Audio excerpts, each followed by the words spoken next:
Welcome to TheKillFile, your favorite true crime podcast. I'm your host, Brittany Spears. Each week, we will explore the dark corners of true crime, unsolved mysteries, and murder. Join me as we uncover secrets, investigate evidence, and dive into the chilling details of some of the most fascinating cases. Get ready for a journey into the dark unknown because, in TheKillFile, nothing stays buried forever. Hello there, and welcome to episode 89 of TheKillFile. I'm so glad that you guys are back for another story. Before we jump into today's case, a few quick reminders. First off, the Hidden Files will be back shortly, but for now, if you're interested in checking out what they will be like, you can head over to Patreon and listen to a few. These episodes are slightly different than our normal Monday cases, things like assassination attempts, gangsters' lives, and natural disasters, just to name a few. They are really some great stories with a little bit of history thrown in as well. Stay tuned for the return date of the Hidden Files. Next, take a look at the website, TheKillFile.com, where you can submit a case for me to cover or find the merch shop. We have new items all of the time, things like clothing, accessories, and other goodies with some funny or fun true crime slogans on them. It also helps to support the podcast. Finally, don't forget to rate, review, follow, or subscribe to The Kill File on your listening app for the newest episodes each week, and follow us on social media where we are on Blue Sky, TikTok, Instagram, Facebook, and of course, YouTube. If you are interested in my more personal musings, you can follow me on Facebook with just my name and Kill File after it. Okay, that's it for business. Let's talk about today's case. First, I want to apologize if my voice sounds like shit. I have a cold. It's life. Moving on. Today, we are going to finish up part 2 of the Charles Sobhraj case. Trigger warnings for today are going to be murder and brutality. Here we go. So let's start with a little recap of what we learned last week about our serial killer / con man. We learned a little bit about Charles's background and how he grew up being passed around between his mother Noy and father Hochend and stepfather Jacques. We learned that Charles eventually grew up to be a man who made a living by smuggling diamonds and conning people. When Charles got out of prison, his sponsor of sorts, a man named Alain Bernard, helped Charles to get on his feet, and shortly thereafter, Charles met his wife, Chantal. Charles and Chantal would go on to have a daughter named Madu, and after a botched robbery where Charles and his accomplice were caught for stealing jewels underneath a hotel where there had been a jewelry store, he was arrested. After being arrested, Charles had faked symptoms, and long story short, Chantal was able to help her husband escape custody. The couple was caught not long after this, where they would each be let out on bail, where now Chantal realized she needed to get Madu out of there and sent the young girl to stay with her parents in Paris for a while. Then, the couple fled the area. Before we continue with the next set of events, let's talk a little bit about Charles. In the last episode, we learned this emerging pattern in Charles's life on wanting to start over in different places all of the time. He seemed to really believe that if he could just get to this place or that, then he would be happy or rich or whatever it was, and things would turn out all right. But if you remember, that didn't happen time and time again. Charles kept turning to committing crimes, and eventually he just gave into making his living with crime. If you remember from last week, I told you guys that I heavily used a book when it came to this case called The Life and Crimes of Charles Sobhraj, written by Richard Neville and Julie Clarke. The book is a fascinating listen or read, and I encourage you guys, if you're interested in this case, to check that book out. It's wonderful, but towards the end of the book, you kind of learn that the authors of this book, while doing research on the case, met Charles and started a friendship of sorts with the man, if that's what you want to call it. Julie and Richard are, or were at least, a couple, and at the time of writing the book, you get to hear in it that Richard ended up almost falling for Charles's spell, having to remind himself that this criminal is not just a good con man, but he was also a murderer. While I also love a good con man story myself, it's easy to think of these people as just a story, but when you think about the crimes this man commits, you are reminded that he is not a good man. He is a good con man, he is a murderer, and has committed atrocities to people for no other reason than to better his own financial position or to keep people from finding out who he was, and we will get to that.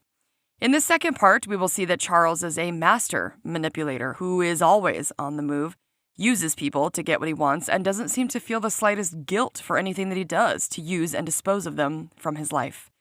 Charles would also be found to have psychopathic tendencies later on, aka a lack of remorse.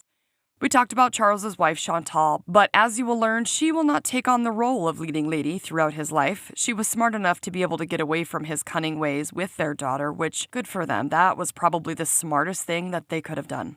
Finally, we will learn how Charles made his money from his crimes and how this thievery would eventually lead to murder, and not just one, but multiple murders. Chantal and Charles found themselves fleeing, ending up in Kabul, Afghanistan, where they skirted on a hotel bill, rented a car, and tried to cross the border into Tehran, Iran.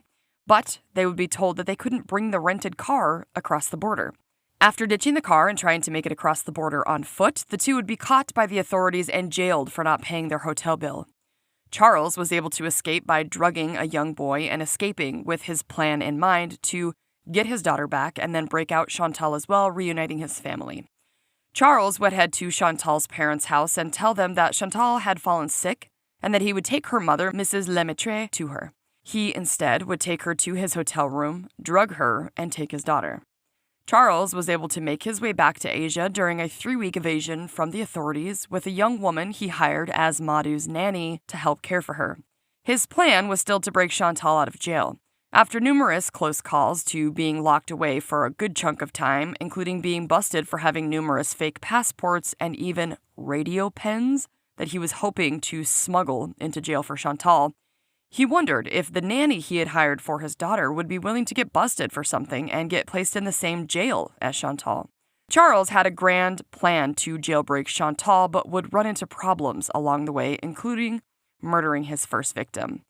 As Charles was putting his plan into place, gathering a few connections to help in the escape plan, his plan included using the car that he was currently in by drugging the driver and putting him in the trunk of the car, which he did. Charles, later in the day, needed to give the man in the trunk a shot of something called Largactil, which is an antipsychotic medication. Side effects include oftentimes causing sedation, which he wanted to do to the driver so that he would be out longer, giving Charles plenty of time to dump him off somewhere along the way. When the time came to dump the driver, Charles opened the trunk to remove the driver and found the man's eyes wide open and mouth hanging open as he realized the man was dead. Charles wasn't sure what exactly killed him, if it was the drug that he gave him, maybe being contaminated, or the heat of the trunk, or even if the man had a heart problem, which Charles seemed to hang his hat on. Anything, really, to avoid taking responsibility, I'm sure. Charles would dump the deceased man after having taken his clothes off in a nearby river. After reaching their destination hotel, Charles would be found and arrested for fake passports and stolen goods that he had on him from other tourists. Chantal was not broken out of jail as hoped, and Madhu had been sent back to live with her grandparents again in Paris. Charles was supposed to be extradited and face crimes he committed in France, and when he finally wrote to Chantal, he believed that he would be taken to Pakistan to face charges for the death of the driver, who we now know was named Mohammed Habib. Habib was just 35 years old at the time of his death, also having 3 children. However, his body was never found. Instead, a young woman who had been picked up and given a ride with Charles, Madhu, and the nanny, is the one who snitched on Charles. Charles would end up spending a year in jail and then was released, and now, because he was wanted in what was said to be 8 different countries for varying crimes, he headed instead to Istanbul, Turkey. Not long after this, news traveled that Chantal had left to America with a new man and Madhu, seemingly moving on with her life from her and Charles, and was now asking for divorce. While Charles was in Istanbul, one of his siblings was going to join him, his brother Guy. While Guy was there visiting and looking up to his big brother and the life that his brother was leading, Charles would conjure up a scheme for the two of them to rob from wealthy tourists. While conning people out of their valuables and cash, the pair were caught and both men were arrested in Greece. However, while Guy was stuck, Charles was able to make another escape. Keeping this man in prison, or even in a pair of handcuffs, seems to be nearly impossible for the authorities, I swear. It's the same story again and again, except in some of these countries they had corruption in the authorities and police, so Charles could easily buy his way out, talk his way out, or escape by faking an illness and leaving the hospital in a slip from a guard. This happens again and again, and then once he's escaped, he just moved to a different country where they couldn't find him. Charles had started going by an alias that he often used, Allah Akbar. After escaping from custody in Turkey, Charles fled to India, where he was still wanted. So after landing and getting set up, he would wear dark sunglasses and decided to grow out his hair to change his look a bit. In May 1975, as Charles sat on a plane conversing with people in French, he was hardly aware that the woman that he would end up being with until the time he was caught was stealing glances of him, as she could hear him speaking in her own native tongue. This young woman was from Quebec, and her name was Marie-Andrée Leclerc. As Charles was haggling the price of a houseboat that had too many rooms for Charles and the young couple that he had met on the plane, the man who owned the houseboat suggested they share the place with another pair traveling together, standing nearby, as it would be cheaper for them, and that young pair was Marie-Andrée and her accountant friend, a man named Jules Dupont.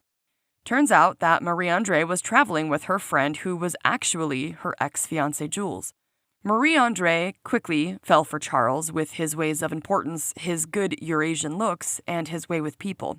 Charles would also fall for Marie-Andrée and would invite her to live with him in Asia, and Marie-Andrée said that she would need to think about it. While Charles, Marie-Andrée, Jules, and the couple that Charles met on the plane were still traveling together, Charles at some point asked Marie-Andrée's permission to make it so that just the two could spend the night together, and she agreed. Charles then drugged Jules in order for the pair to sleep in the same room that evening while Jules was passed out. This would be the first time Marie-Andrée would see the pattern that would eventually emerge from her and Charles scheming tourists out of money and passports. After Marie-Andrée headed back to Quebec, she would eventually leave her smaller town and move to live with Charles. For their schemes, Charles would take on an alias, Alain Gauthier, and Marie-Andrée would be Monique.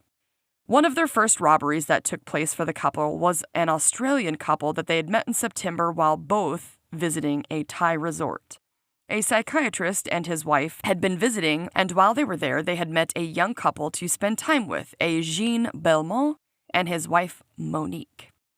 After falsely believing that they had eaten some bad shellfish, both Vera and Russell fell ill, where eventually they had to be taken to the hospital. Upon arrival back to their hotel after the sickening ordeal, their passports, IDs, a camera, diamond ring, gold chain, and $900 cash, and even their marriage certificate were gone. After gaining the loot from the Australian couple, Marie-Andrée and Charles would open up a hotel of sorts in their own flat inside of a building in the Cannet House located in Bangkok. Their flat number was 504. Although Marie-Andrée would assist Charles in his schemes to drug and rob tourists who they would invite to stay with them in their quote-unquote apartment, Marie-Andrée didn't really seem to really enjoy playing hostess to so many people coming and going. On top of that, she knew that Charles would take on other lovers. Of course, he told her time and again that this was for their business or for the money that he could get out of them or whatever, but it didn't stop Marie-Andrée from feeling used and completely dominated by Charles. She was stuck. She had given him all of the money that she had, and because she was helplessly in love with him, she did as he asked, although it was often pointed out in sources that she was seemingly mopey or sullen. One of their first quote-unquote victims, although not of murder, would be a man named Dominique Renalieu, who Marie-Andrée would poison each day with a concoction that Dominique thought was helping his stomach troubles. Dominique believed that he had a bad case of dysentery and believed that Charles and Marie-Andrée's willingness to take him on and care for him was just out of the goodness of their hearts. In fact, Charles had stolen Dominique's passport and was using it all the while. However, Dominique would later learn on that he was indeed very lucky to be kept alive. Turns out Charles needed Dominique as an alibi for a job that he had been planning. In fact, Dominique was an alibi for Charles, as Charles was actually out committing murder.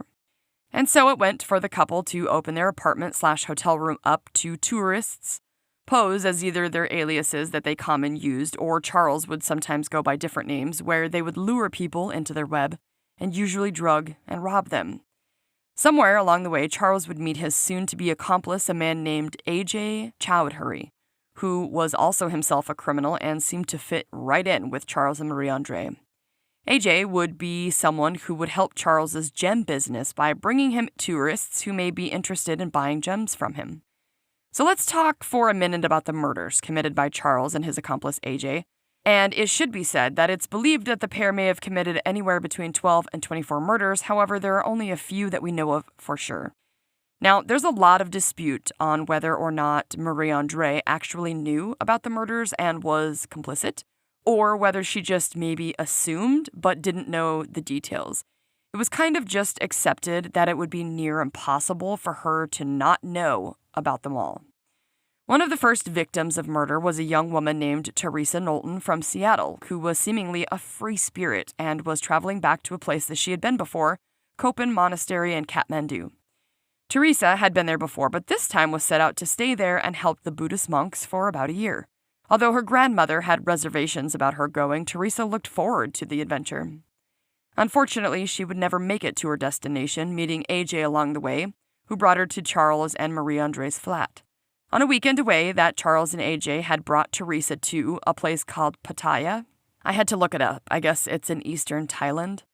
Look, before we talk about the murders further, just know that the entire life story of Charles Sobhraj is heavily inundated with travel from one country to another, from cities and villages all over the place.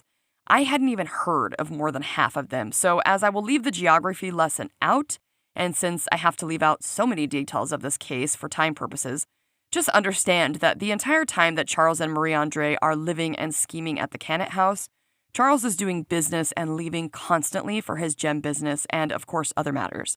In fact, it's rare that he stays still in one place for longer than a few days at a time. So Teresa had been taken for a weekend getaway when Charles said him and AJ had taken her out for what they called her last drink. He then questioned her up and down whether or not she had been there to bring heroin across the border, as she admitted doing in the past, but stayed firm, in fact, that this was not the case at the moment. Charles was known to dabble in the heroin trade as well, and was accustomed to not only being tortured himself for information, but doing so to others to find out information or names that he needed to stay ahead of the game. As he questioned her at the beach while the pair watched the waves lapping up on the shore, AJ sat close by. Teresa, at this point, started feeling weird and asked Charles if he had put something in her drink. Charles claimed that it was only to relax her before AJ brought out a flask of coffee, dropping 3 more pills inside containing a concoction of prescription benzodiazepines. Each were said to contain 50 milligrams of a particular drug which sedates someone. When Teresa asked what this was going to do to her, Charles told her to drink it and that it would just make her fall asleep. After Teresa was asleep, according to the book, which quoted Charles describing the incident, AJ and Charles undressed Teresa and dressed her in her bikini, taking off her jewelry. AJ got down to his underwear while Charles walked onto the road with a walkie-talkie to make sure that no one was coming, and when he gave AJ the signal to take her for a swim, AJ took Teresa from the car to the water. He then took her out in the water, swimming with her, and then just let her go. Later, that same day, October 18th, Teresa's body would be found by some local fishermen, saying that her body had been floating in the water. Another murder that was talked about in the book was the murder that Charles used Dominique for as the alibi. As I mentioned, Charles had dabbled in the heroin business, and as such, he needed to extract information from certain people about their contacts and such. One such man was a man named André Bregnat that Charles would speak about later on in his life. He would recant going to visit this man in his room, saying that they had business to discuss, where he started to question André. Somewhere along the line, he admitted to slapping André upside the head, where André fell to the floor. Charles eventually forced the man to take his concoction of prescription medication and told André that it was just so that he could get away, and that once he woke up, everything would be all right. Instead, he carried the man to the bathroom, turned on the faucet in the bathtub, and held his head under the water until he died. 56-year-old André was later found deceased in his hotel room.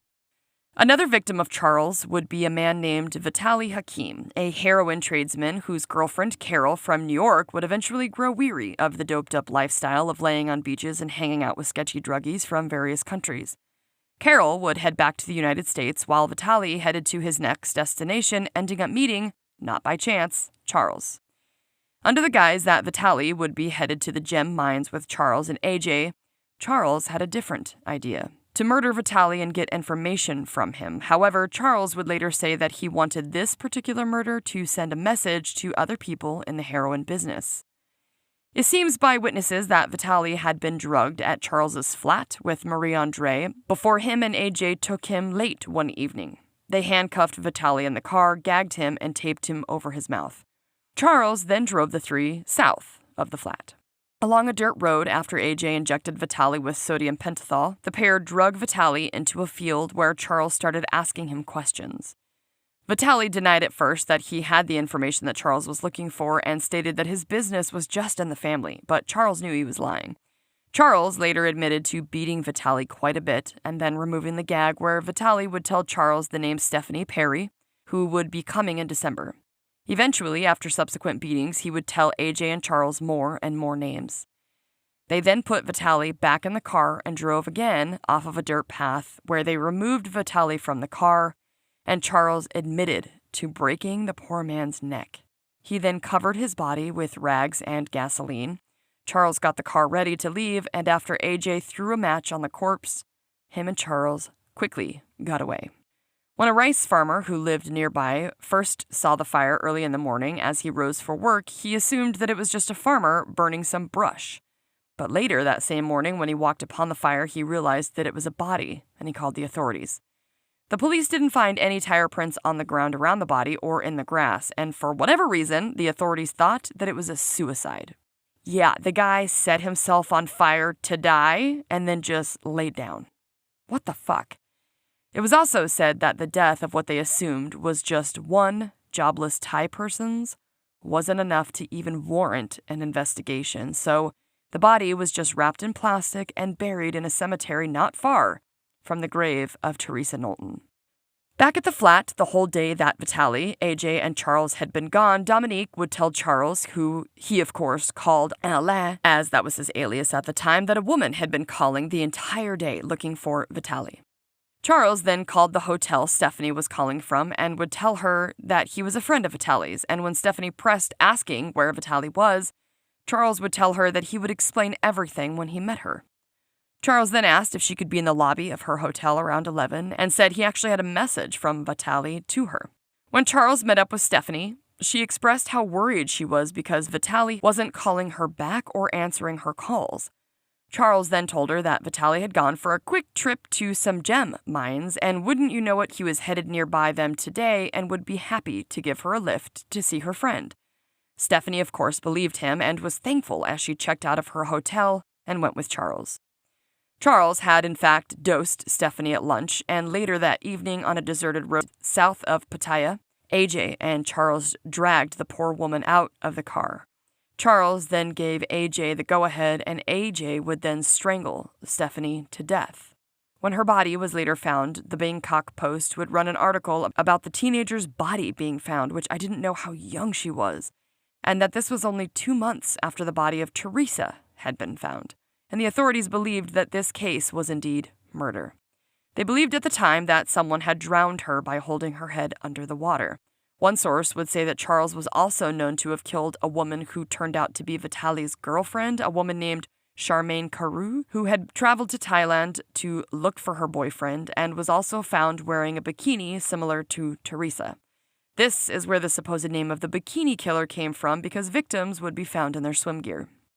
A man named Henk Bintanya and his girlfriend Cornelia Hemker arrived to the area around the same time that Teresa had, coming from Amsterdam. They had been on the road for about 7 months when they too had met Charles.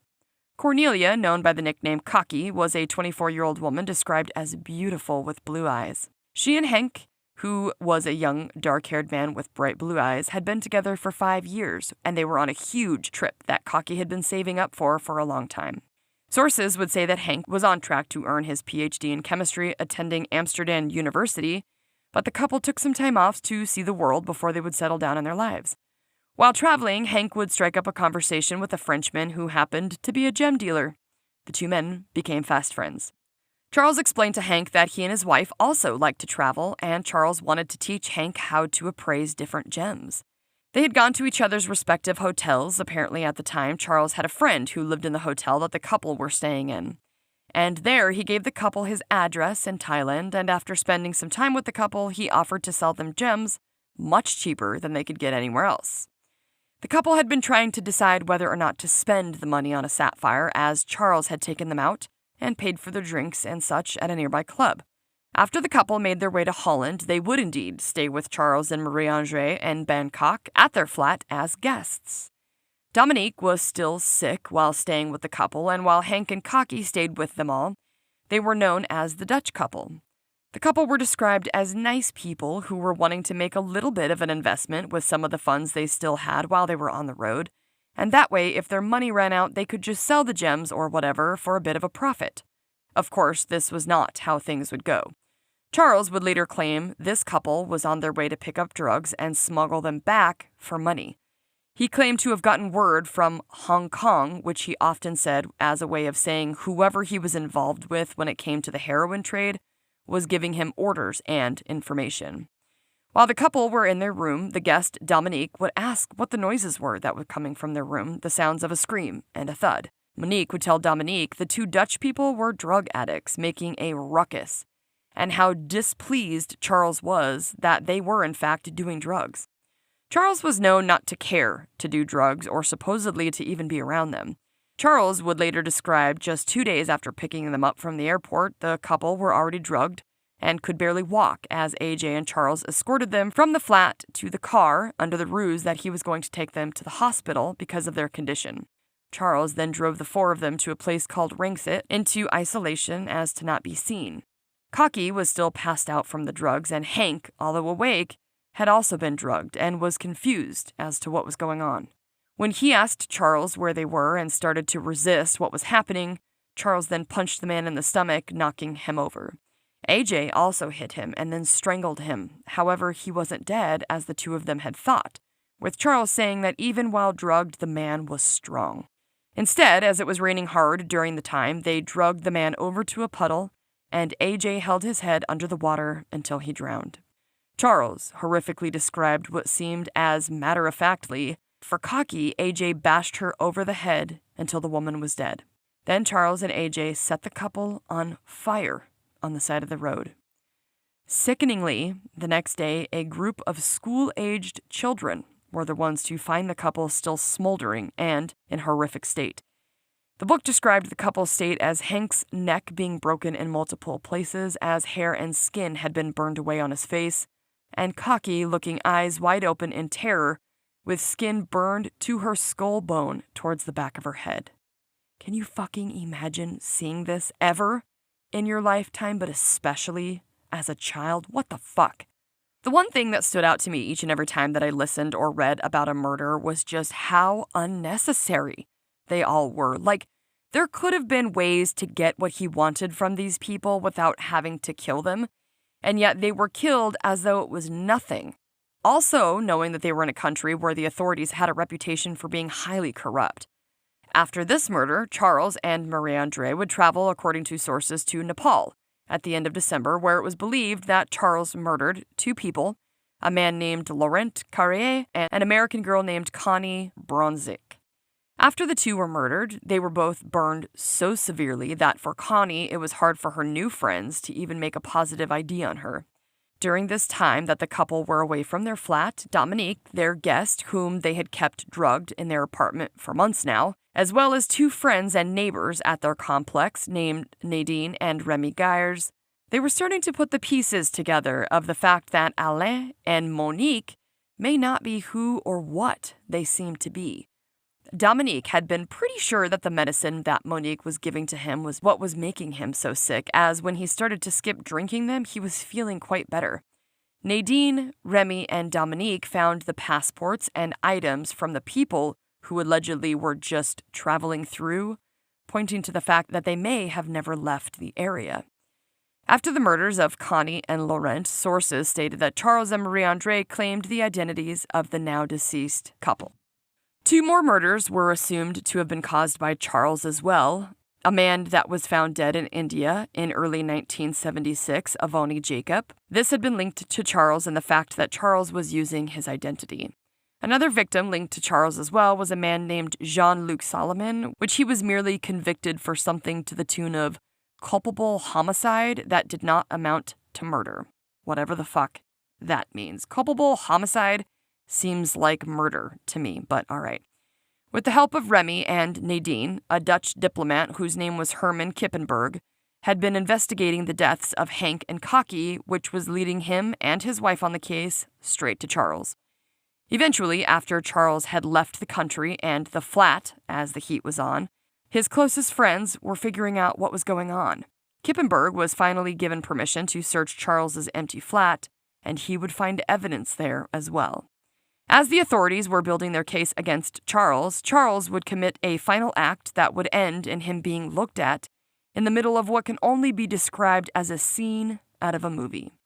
Newspapers were circulating in Bangkok with stories and pictures of Charles with the name Alain Gautier and Marie-André as Monique. In April of 1976, Charles and Monique were in Paris, unaware that they were being plastered all over the news in Bangkok and other areas as wanted fugitives. Charles had recently learned that Chantal had come back to Paris to be with her sick and dying mother. He stopped at their family home to see his ex-wife, who he had not seen in 4 years now. When Chantal let Charles in for coffee, he asked about their daughter, if she was doing well and if she was in school. Chantal asked Charles not to interfere with her new life, as he told her that he was a fool to ever lose her in the first place. Charles then gave Chantal money before leaving, where she could see that he was seemingly living on the run again. As Charles and Marie-André left Paris and headed to Bombay, Marie-André was said to be sick with worry when she found out from a newspaper article that there had been placed an arrest warrant for her on the charges of murder. Charles had a plan to gather up enough money for him and Marie-André to head to South America, where he promised her that he would go straight, meaning that he would stop all of this criminal activity. I'm sure that she had to know somewhere deep down that he could probably never stop. In Agra, Charles was sitting at a bar and would start a conversation with a man who had been in charge of a newly arrived tour group of people all from France who Charles thought would be easier marks for him to drug, rob, and steal from. As the tour guide and dozens of the students that were with him were enjoying Charles's tales of his grand adventures from around the world, they all loved listening to his stories, and eventually the tour guide invited him to go to dinner with them all. Charles made friendships with a slew of French tourists and readied some of his infamous cocktail pills to be given out to as many as 60 students, whom he would steal from when he met the group again in Delhi. Little did Charles know the group of authorities after him had received a tip about a man named Daniel sent with pictures who had scammed others and took their money. One of the members of the team looking for Charles had also been flown to Delhi, giving out mugshots to officers and other authority members to be on the lookout for Charles. As Charles met up with the tourist group that he had made friends with in Agra on the 5th of July in 1976, as Charles had gained the trust from the large group, it was easy for him to give them medicine that they believed would help them with the water that was seemingly bad in India, giving many of the students gastrointestinal upset. In reality, Charles had dosed some of the pills with laxatives and others not, so that the students who didn't have the upset stomach could tell the others that Charles's medication had worked for them to keep their stomachs healthy. Charles was clever, always laying the groundwork for his bigger schemes. When the students who hadn't taken anything yet realized that Charles had helped others, they too wanted some of his medication that would help to keep them from suffering what the other students had clearly gotten from the water.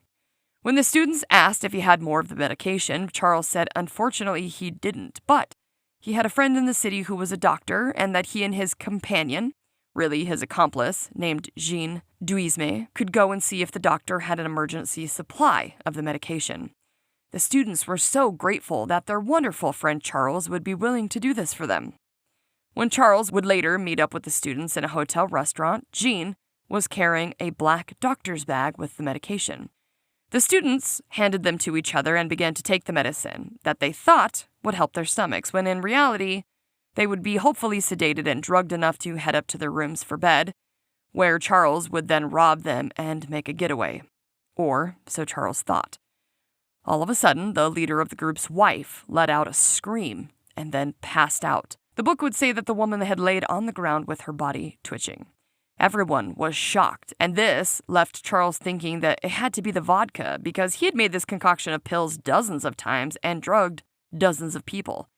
As the tour group leader knelt down beside his wife, he suggested to Charles maybe it was the medicine that he gave her, which Charles exclaimed was impossible because the pills were harmless. As they were tending to the woman, other students started to complain of not feeling well, and then the others collapsed as well.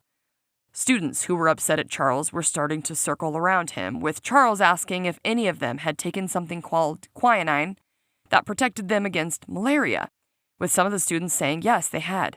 Charles said it had to be a reaction to it and that it would soon resolve.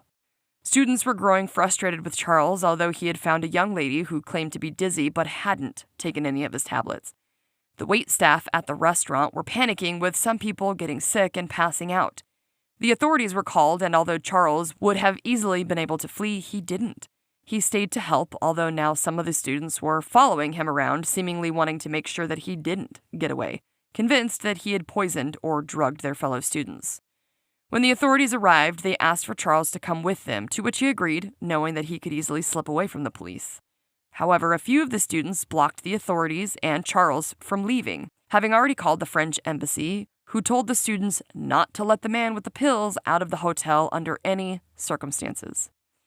The officer who had flown in to find Charles Sobhraj was then taken to the emergency after hearing what happened, wanting to see it for himself, as it probably sounded a lot like Charles' MO, with a group of tourists who had just met a gem dealer being drugged somehow.